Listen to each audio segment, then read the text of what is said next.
नमस्कार दोस्तों, स्वागत है आपका हमारे YouTube चैनल जरधारी क्लासेस में। दोस्तों, आज की वीडियो है वीकली करंट अफेयर्स 15 अक्टूबर 2023 से 22 अक्टूबर 2023। तो इस वीक की करंट अफेयर की वीडियो है। तो चलिए दोस्तों, आज की वीडियो शुरू करते हैं।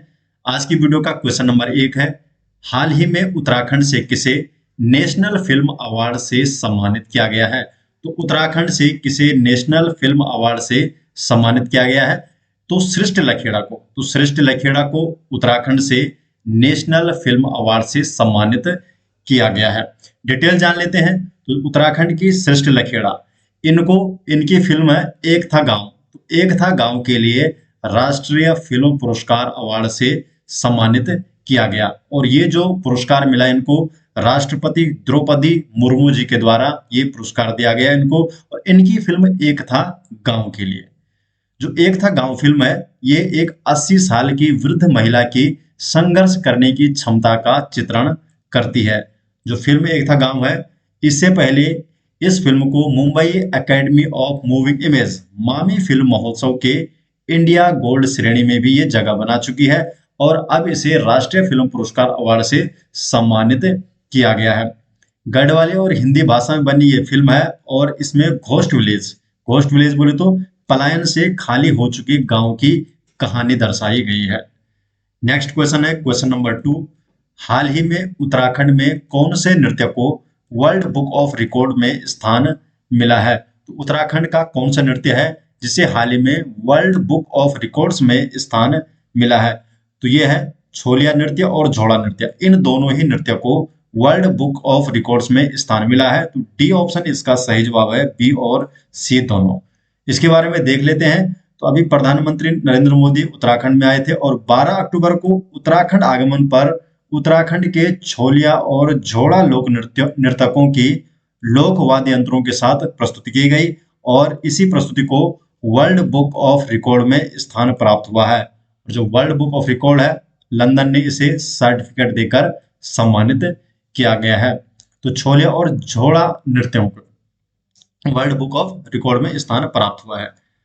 क्वेश्चन नंबर 3 है, वर्ल्ड बेस्ट एम्प्लॉयज 2023 में शामिल होने वाला भारत का पहला पब्लिक सेक्टर अंडरटेकिंग पीएसयू कौन बना है? तो वर्ल्ड बेस्ट एम्प्लॉयज 2023 में शामिल होने वाला पहला पीएसयू कौन बन गया है? तो पहला पीएसयू बन गया है एनटीपीसी। तो एनटीपीसी बन गया है वर्ल्ड बेस्ट एम्प्लॉय 2023 में शामिल होने वाला भारत का पहला पीएसयू। एनटीपीसी क्या है? एनटीपीसी है national thermal power corporation limited. NTPC Bharat की सबसे बड़ी विद्युत उत्पादक कंपनी है जिसकी स्थापना 1975 में की गई थी और मुख्यालय इसका नई दिल्ली में। जो एनटीपीसी लिमिटेड है, इसके अध्यक्ष और प्रबंध निदेशक हैं गुरदीप सिंह। क्वेश्चन नंबर 4 है, अंतर्राष्ट्रीय आपदा जोखिम न्यूनीकरण दिवस कब मनाया जाता है? तो जो अंतर्राष्ट्रीय आपदा जोखिम न्यूनीकरण दिवस है, ये मनाया जाता है 13 अक्टूबर को। तो हर साल 13 अक्टूबर को अंतर्राष्ट्रीय आपदा जोखिम न्यूनीकरण दिवस मनाया जाता है। जो आपदा जोखिम न्यूनीकरण के लिए अंतर्राष्ट्रीय जो दिवस है, ये प्रतिवर्ष 13 अक्टूबर को मनाया जाता है और इसकी शुरुआत हुई थी 1989 में। 1989 में इसकी शुरुआत हुई थी और तब से ये हर साल 13 अक्टूबर को मनाया जाता है। 2023 की थीम रखी गई थी fighting inequality for a resilient future. उद्देश्य है जोखिम जागरूकता और आपदा न्यूनीकरण की वैश्विक संस्कृति को बढ़ावा देना। क्वेश्चन नंबर 5 है, सत्यजीत रे लाइफ टाइम अचीवमेंट पुरस्कार किसे प्रदान किया जाएगा? तो जो सत्यजीत रे लाइफ टाइम अचीवमेंट पुरस्कार है, ये माइकल डगलस को प्रदान किया जाएगा। तो माइकल डगलस को इस बार का सत्यजीत रे लाइफ टाइम अचीवमेंट पुरस्कार दिया जाएगा। डिटेल जान लेते हैं।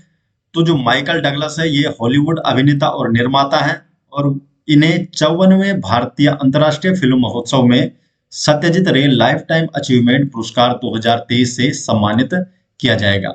जो सत्यजीत रे जो लाइफ टाइम अचीवमेंट अवार्ड है, ये विश्व फिल्म इंडस्ट्री में अहम योगदान देने वाले व्यक्ति को दिया जाता है। जो ये पुरस्कार है, इसकी स्थापना हुई थी 1999 में 1999 में और इसकी स्थापना भारत के अंतर्राष्ट्रीय फिल्म महोत्सव द्वारा की गई थी। और जो भारतीय अंतर्राष्ट्रीय फिल्म महोत्सव है, इसकी स्थापना कब हुई थी? 1952 में। भारत का जो अंतर्राष्ट्रीय फिल्म महोत्सव है, ये प्रतिवर्ष कहाँ मनाया जाता है? गोवा में मनाया जाता है और यहीं पर सत्यजीत रे लाइफ टाइम अचीवमेंट अवार्ड दिया जाता है, जो कि इस बार का हॉलीवुड अभिनेता और निर्माता माइकल डगलस को दिया जाएगा। और ये 54वें भारतीय अंतर्राष्ट्रीय फिल्म महोत्सव होगा इस बार का, जिसमें सत्यजीत रे लाइफ टाइम अचीवमेंट पुरस्कार 2023 से सम्मानित किया जाएगा माइकल डगलस को। नेक्स्ट क्वेश्चन है क्वेश्चन नंबर 6। हाल ही में किस राज्य के मुख्यमंत्री ने एशियाई महिला हॉकी चैंपियनशिप के लिए शुभंकर जूही का अनावरण किया है? तो जो एशियाई महिला हॉकी चैंपियनशिप है, तो इसके शुभंकर जूही का अनावरण झारखंड के मुख्यमंत्री ने किया है। तो सी ऑप्शन इसका सही जवाब है। डिटेल जान लेते हैं। एशियाई महिला हॉकी चैंपियनशिप का जो आयोजन वर्ष है 2023, इसमें झारखंड की राजधानी रांची में ये आयोजित किया जा रहा है। एशियाई महिला हॉकी चैंपियनशिप, तो इसका आयोजन रांची में आयोजन किया जा रहा है और इस चैंपियनशिप की जो ट्रॉफी और शुभंकर है, इसका अनावरण किया गया झारखंड के मुख्यमंत्री द्वारा। और शुभंकर का नाम क्या रखा गया है? जूही रखा गया है शुभंकर का नाम। क्वेश्चन नंबर 7 है, हाल ही में लॉन्च अपना चंद्रयान वेब पोर्टल का संबंध किससे है? तो हाल ही में लॉन्च किया गया अपना चंद्रयान वेब पोर्टल, तो इसका संबंध किससे है? तो इसका संबंध है एनसीईआरटी से। तो एनसीईआरटी से है अपना चंद्रयान वेब पोर्टल का संबंध। तो जो अपना चंद्रयान वेब पोर्टल है, ये केंद्रीय शिक्षा और कौशल विकास एवं उद्यमिता मंत्री श्री धर्मेंद्र प्रधान द्वारा किया गया। और जो एनसीईआरटी है, एनसीईआरटी की फुल फॉर्म है national council of education research and training. तो एनसीईआरटी द्वारा अपना चंद्रयान वेब पोर्टल लॉन्च किया गया है। और लॉन्च किसके द्वारा किया गया? ये श्री धर्मेंद्र प्रधान जी के द्वारा। स्थापना एनसीईआरटी की कब हुई थी? 1961 में। क्वेश्चन नंबर 8 है, ग्लोबल रिमोट वर्क इंडेक्स 2023 में प्रथम स्थान पर कौन सा देश रहा है? तो GRWI जो ये इंडेक्स है, ग्लोबल रिमोट वर्क इंडेक्स 2023, तो पहले स्थान पर रहा है डेनमार्क। तो डेनमार्क प्रथम स्थान पर यहाँ पर रहा है।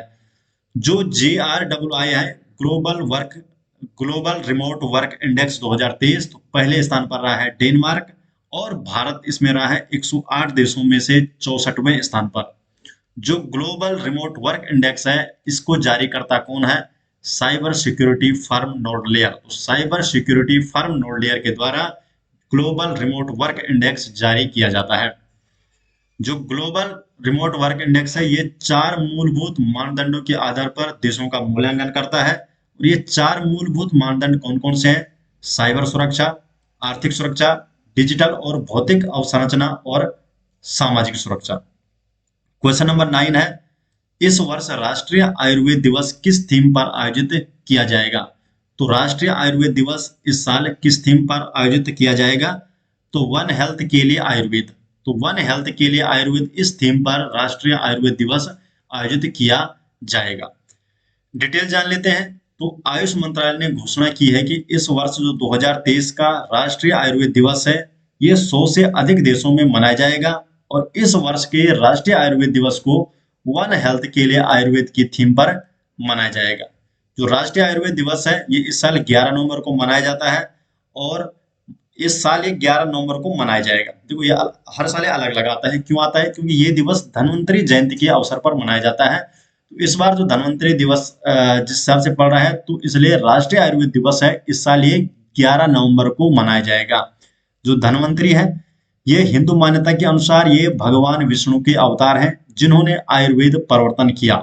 तो इसीलिए इनके जयंती के अवसर पर ही राष्ट्रीय आयुर्वेद दिवस मनाया जाता है। और इस साल इसकी थीम रखी गई है वन हेल्थ के लिए आयुर्वेद।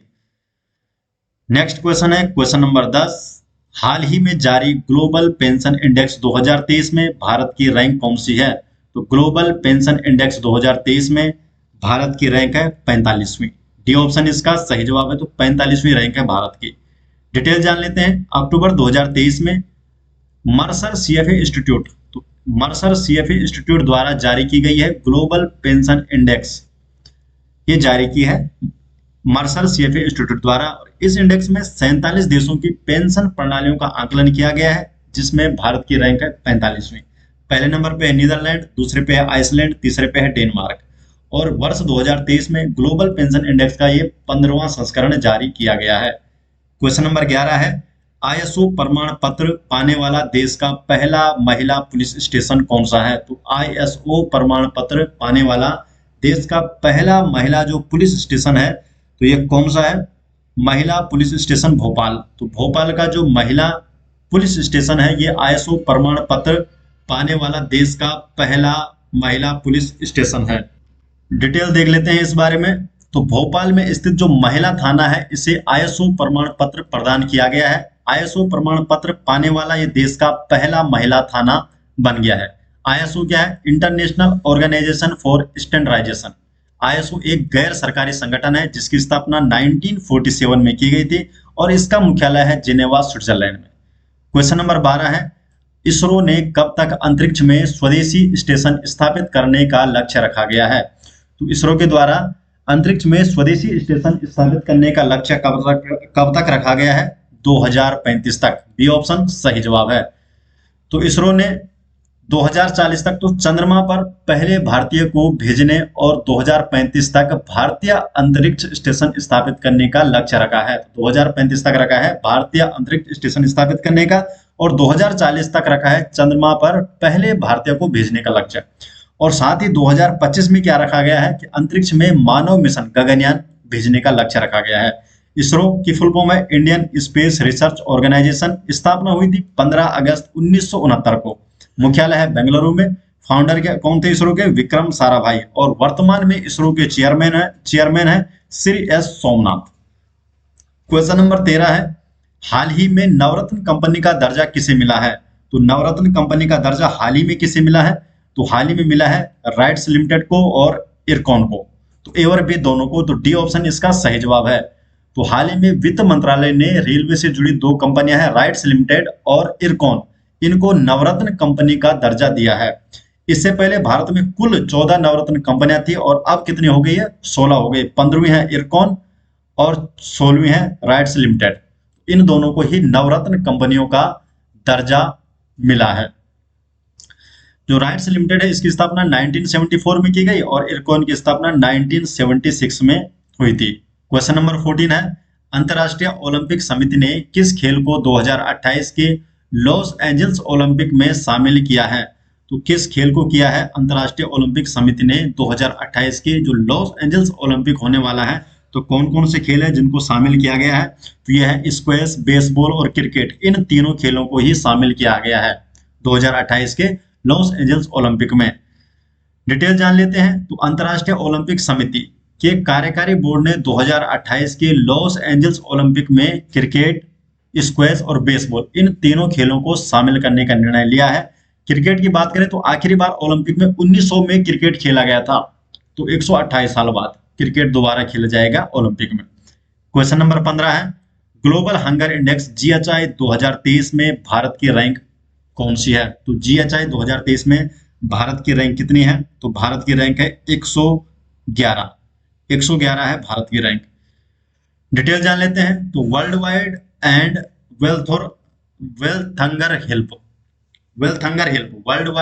वेल्थंगर हेल्प इन दोनों द्वारा संयुक्त रूप से जारी की जाती है ग्लोबल हंगर इंडेक्स।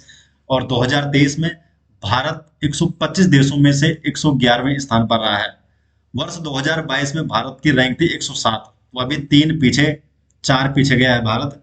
और वर्ष 2023 में जो भारत का GHI स्कोर है वो है 28.7, जो कि GHI भुखमरी की गंभीरता के मापदंड के अनुसार गंभीर के रूप में वर्गीकृत किया गया है कि भारत की स्थिति कैसी है, गंभीर है इसके अनुसार।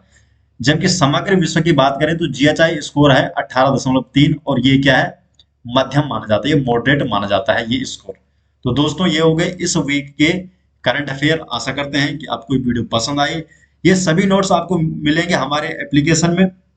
अगर आप प्ले स्टोर पे सर्च करते हैं उत्तराखंड जीके या जरधारी क्लासेस तो फर्स्ट में ही आपको उत्तराखंड जनरल नॉलेज के नाम से SJ ग्रुप का ऐप मिल जाएगा।